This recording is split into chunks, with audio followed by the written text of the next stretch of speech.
our guest is going to walk us through the paperwork here. Issuers have until May 1st to send you an actual contribution receipt. And of course, that contribution is just the first step.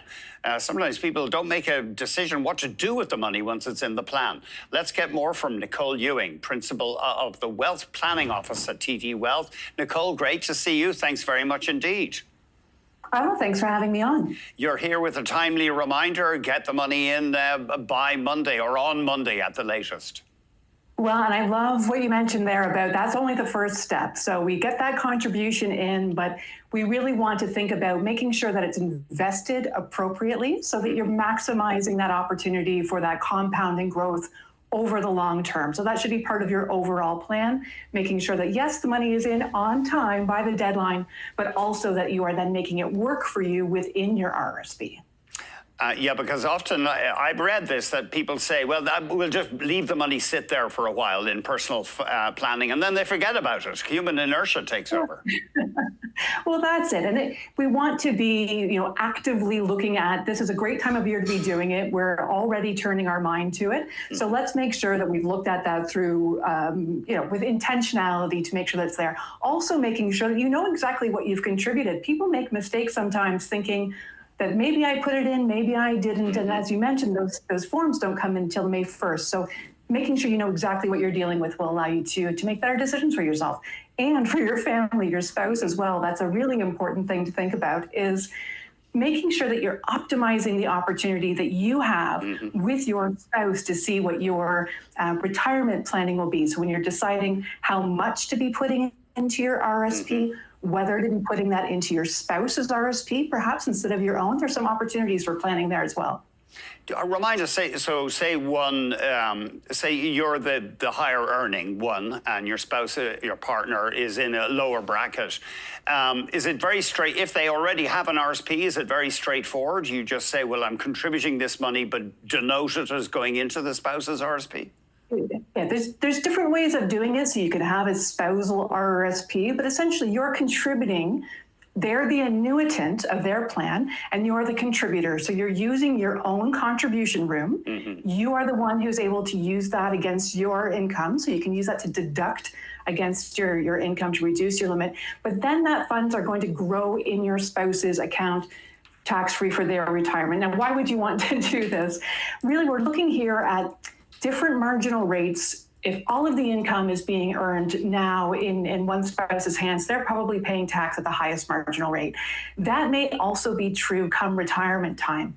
So this gives an opportunity to redirect some of those retirement funds into the lower income earning spouse's hands, so that come retirement time, we have that income splitting opportunity to have income taxed in their hands at their lower marginal rate. And it also allows you to do some planning before age 65. So there are rules about pension income splitting, for example, but generally those only apply after 65. So when you're less than that, you are able to use a spousal RRSP, allocate some of the money out, perhaps avoid an OAS clawback for the higher income earning spouse as well. There's other considerations we think about would be, if you are an older spouse and your spouse is younger than you, perhaps you are over age 71, but you still have some contribution room yourself, you are actually able to use your own contribution room past age 71 to contribute to your younger spouse's RRSP as well. So we really want to be looking at how to maximize the overall tax savings opportunities, not only to get that deduction for today's income, but also to be thinking ultimately how those funds are going to be used in retirement and trying to reduce the taxes there if possible as well.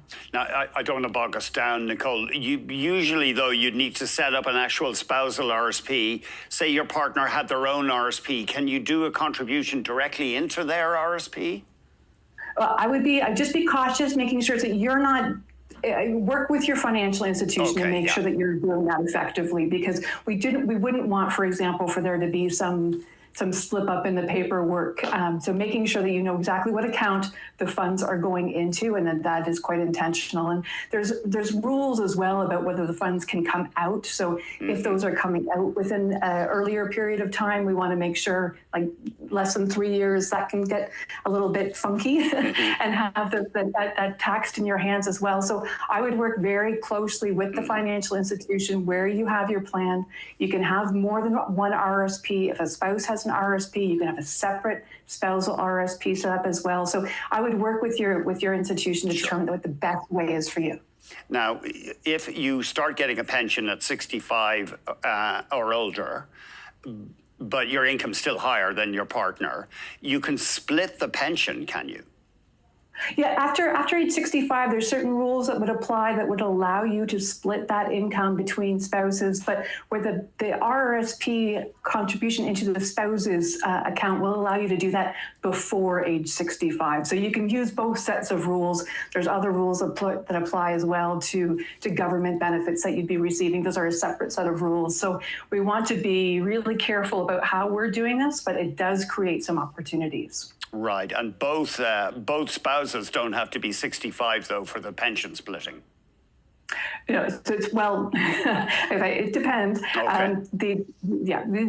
Depending on the type of income that we're talking about, right, they may need to be over 65. So you would get you can claim that you have split it, but the younger spouse wouldn't necessarily be able to have a reciprocal filing on their filing. It's a busy time of year, I guess. Traditionally, I remember going down Bay Street, you would see planners in the restaurants and stuff, or in the food courts, frantically doing RSP work. Is that over now and people do everything electronically, just about? Well, yeah, I mean, generally speaking, yes. And often this time of year as well is just people making sure that they've dotted their I's and crossed their T's, yes, because we generally recommend to be making these contributions when you have the opportunity throughout the year so that you're maximizing that time to have it in the tax deferral vehicle rather than waiting for that last minute. This can very much be done online now. Of course, things can happen at the very last minute. So we want to give ourselves a little bit of buffer room and not wait until the March 3rd deadline. So I would suggest looking at that today, tomorrow, make sure that's done in time. Nicole, thank you very much indeed. Oh, my pleasure.